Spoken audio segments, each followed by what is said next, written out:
भ्रष्टाचार चरम सीमा पे पहुंच चुका है गायघाट में। हम तो समझते हैं कि पूरे बिहार में भ्रष्टाचार का मामला आगे है, लेकिन गायघाट में बहुत ज़्यादा, चूँकि हम गायघाट को करीब से हम देखते हैं, गायघाट में ज़्यादा समय भी देते हैं, कंटिन्यू समय देते हैं।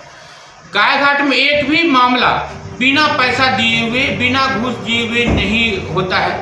हम तो बराबर वायरल भी करते हैं, लोगों को संदेश भी देते हैं, और बहुत जल्द यहाँ के पदाधिकारी घूस लेते पकड़े भी जाएंगे, क्योंकि निगरानी में खबर चला गया है। एक भी दाखिल खारिज है जो बिना पैसा का नहीं होता है। यहाँ के अंचलाधिकारी को बिल्कुल डर ही नहीं है। इससे पहले भी सामाजिक लोग धरना प्रदर्शन किए, गायघाट विधानसभा विकास मोर्चा के बैनर तले भी धरना प्रदर्शन किया गया, लेकिन हम समझते हैं कि यह सिर्फ अंचलाधिकारी का मामला नहीं। पदाधिकारी का कहना है कि पैसा एक हम सिंगल थोड़ी लेते हैं जो हम दब जाएंगे, पैसा तो हमको ऊपर तक भेजना पड़ता है। और ऊपर तक कहाँ भेजना पड़ता है तो वही पदाधिकारी बताएंगे। हम मीडिया के बंधु से भी कहना चाहते हैं कि एक बार आप सर्वे करिए गायघाट विधानसभा का, और एक एक जनता से पता करिए कि क्या एक भी दाखिल खारिज होता है। पहले आओ पहले पाओ का आपने जो नारा दिया, ऑनलाइन व्यवस्था किया, ऑनलाइन व्यवस्था में क्या दाखिल खारिज होता है? बिल्कुल नहीं होता है। आप रजिस्टर 2 देखते हैं, जो भी पार्टी जमीन रजिस्ट्री कराते हैं तो रजिस्टर 2 देख करके जमीन रजिस्ट्री कराते हैं, खाता खेसरा खतौनी देखते हैं, उसके बाद आप जमीन लेते हैं। तो आप जब 10 लाख 20 लाख 50 लाख का जमीन ले सकते हैं, तो ये दाखिल खारिज के मामला में जो सीओ अंचलाधिकारी के द्वारा, अटॉर्नी के द्वारा, कर्मचारी के द्वारा जो पैसा लिया जाता है, बिल्कुल नाजायज है। यह दाखिल खारिज का नाम रियली में अंग्रेज का दिया हुआ नाम है, जबकि खारिज दाखिल होना चाहिए, लेकिन इसका नाम है दाखिल खारिज, गलत नाम है।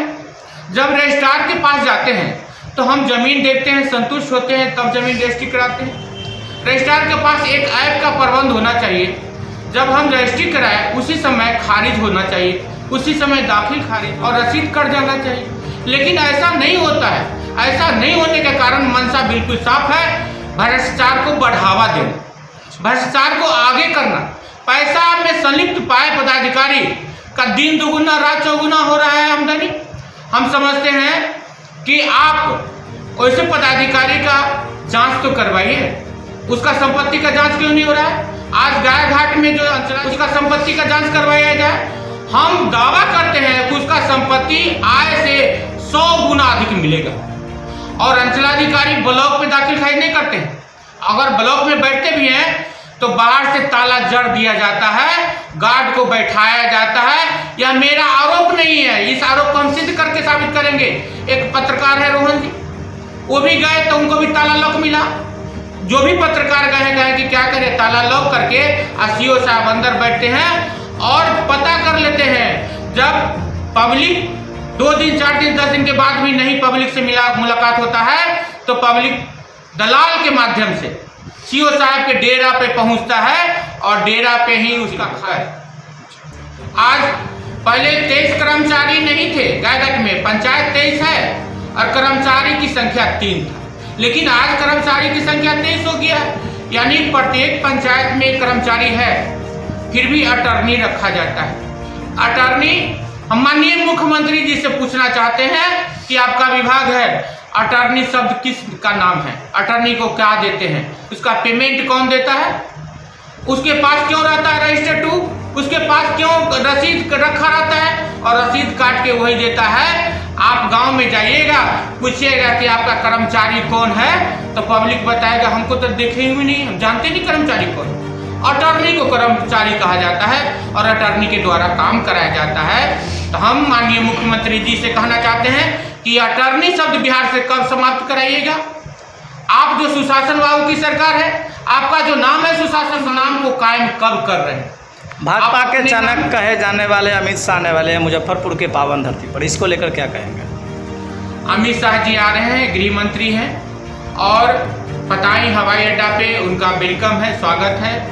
और तमाम जनता में एक जन सैलाब उमड़ चुका है, और जन सैलाब उमड़ चुका है। जब हम लोग जाते हैं, कहते हैं कि अमित शाह जी आ रहे हैं गृह मंत्री, तो पब्लिक खुद खुश हो जाते हैं और कहते हैं कि कैसे जाएंगे, भीड़ तो नहीं होगा, जाम में फंसेंगे तो कैसे पार कर पाएंगे।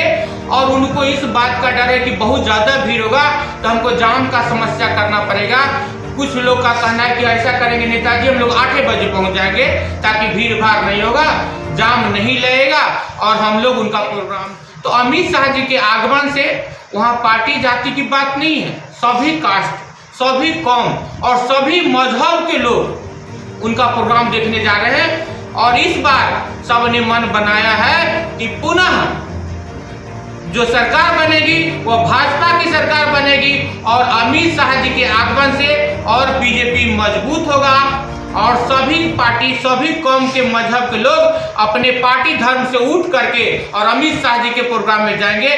आप मीडिया बंधु को भी कहना चाहेंगे कि आप देखिएगा सभी कास्ट के लोग वहाँ पहुँच रहे हैं, सभी जाति के लोग वहाँ पहुँचेंगे और एक जन सैलाब बन करके आएगा।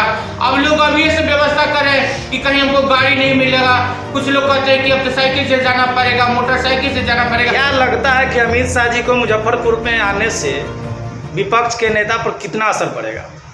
विपक्ष तो कहीं दिखेगा ही नहीं, असर तो बात की बात है। अब विपक्ष को पहले ही से घबराहट हो रहा है। अब विपक्ष गांव-गांव में जाके अब एक योजना बना रहा है कि लोगों को एकत्रित करे और अपना मीटिंग सेमिनार के दौरान लोगों को रोकने की कोशिश किया जा रहा है। लेकिन यह जन सलाह ऐसा है जो स्वयं पब्लिक कहता है कि नहीं अमित शाह जी का प्रोग्राम होगा और हम लोग जाएंगे। अब विपक्ष सिर्फ रोकने का काम कर रही है, पब्लिक तो स्वयं से जाने के लिए तैयार है। अब तो पैदल मार्च से भी अगर गाड़ी की सुविधा कम पड़ गई तो पैदल लोग निकलेंगे और पता ही हवाई अड्डा में अपना 8 बजे से ही शीर्ष नेतृत्व के साथ बैठेंगे और पूरे और उनका लाभ लेंगे। इसी के साथ गायघाट विधानसभा क्षेत्र के लोगों के लिए क्या संदेश देंगे? गायघाट विधानसभा क्षेत्र के जनता मालिक से अपील करते हैं कि आप शांति प्रिय ढंग से आए, कहीं कोई दिक्कत नहीं है, प्रशासन का भी फुल सपोर्ट मिल रहा है, आपको रास्ते में आने में कोई परेशानी नहीं है। आप मीटिंग में भी जाइएगा, आपके लिए प्रशासनिक व्यवस्था के तहत पूरी व्यवस्था की गई है, पानी वगैरह का प्रबंध किया गया है जहां से आपको कोई असुविधा नहीं होगी, आने जाने में कोई कठिनाई नहीं होगी। आप इत्मीनान से आइए और अमित शाह जी के प्रोग्राम को सुनिए, उनका लाभ लीजिए। धन्यवाद।